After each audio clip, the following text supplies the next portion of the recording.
So much, Joni. Well, when it's time for us to get back to our offices, restaurants, and establishments, one big concern, of course, is going to be just how clean is this environment. One company is using the sanitizing powers of UV lights to fight coronavirus. The name of the company is Healthe Lightings, and its founder, Fred Maxik, is joining us this morning. Good morning, Fred. Good morning, Sylvia. So before we get into your product, let's talk about the scientific proof behind the sanitizing powers of UV lights, because we did an interview a couple of weeks ago where we saw hotels are using these too. But what is it about UV lights that can sanitize? So we have known for decades that when you turn on a UV light, like a UVC light, like the one you have pictured and other UV lights, that these lights have the power to disrupt the genetic material that viruses and bacteria are made out of. And so when we do this, we actually render those viruses and bacteria inactivated. They're incapable of replicating any further. Okay. So this has been known for a long time. It's in hundreds of studies out there, and it's been around for quite some time now. Okay, so this is not new. What is new, though, is what you guys are doing. So tell us about your product your company's developed. How does this work? And there's a safety factor here because apparently yours is able to be used around life forms, because otherwise it could be dangerous. Tell us about that. Yes, certainly. So what's been discovered over the last decade plus has been that there's a novel form of UV light called far UVC light. And this far UVC light, which is 222 nanometers, is equally devastating to bacteria and viruses as its predecessor.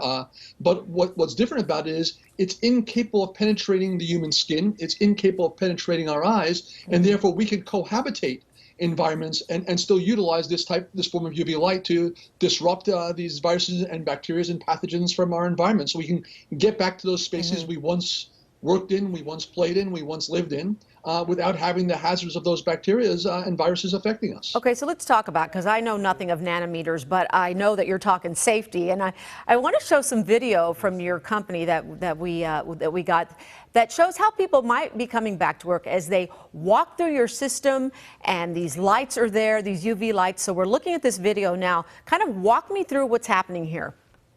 So this is a cleanse portal, and the idea of this is we want to be able to remove surface contaminations or surface pathogens from folks when they come into their office space, into their retail space, before they enter, and also before they go back home.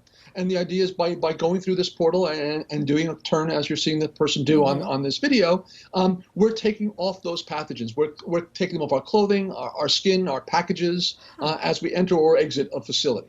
Interesting. So I'm thinking, she's getting sprayed down, but there's no spray involved here. It's totally just the light. And why the motions of the hands going up and down as we walk through this?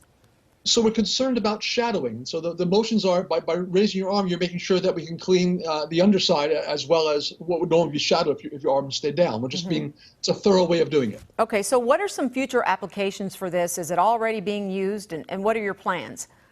It's already being used. There's other applications. We make it in a retrofit downlight. We can simply unscrew a bulb you might put into a 6-inch downlight. It has the same technology as the portal. You put that back in. It replaces both the light and adds to it the UVC, the far UVC light that the portal does. So we can put this into our standard lighting fixtures around retail, around office space, and other public areas. So we'll probably be seeing more of this. I'm sure this is something that has high demand, and hopefully it is affordable. But we appreciate you joining us and explaining how this works, because it sounds to me like this might be something we are going to all be becoming more familiar with as we reemerge back into society. So thanks so much for sharing. Thank you, Sylvia. Good talking to you.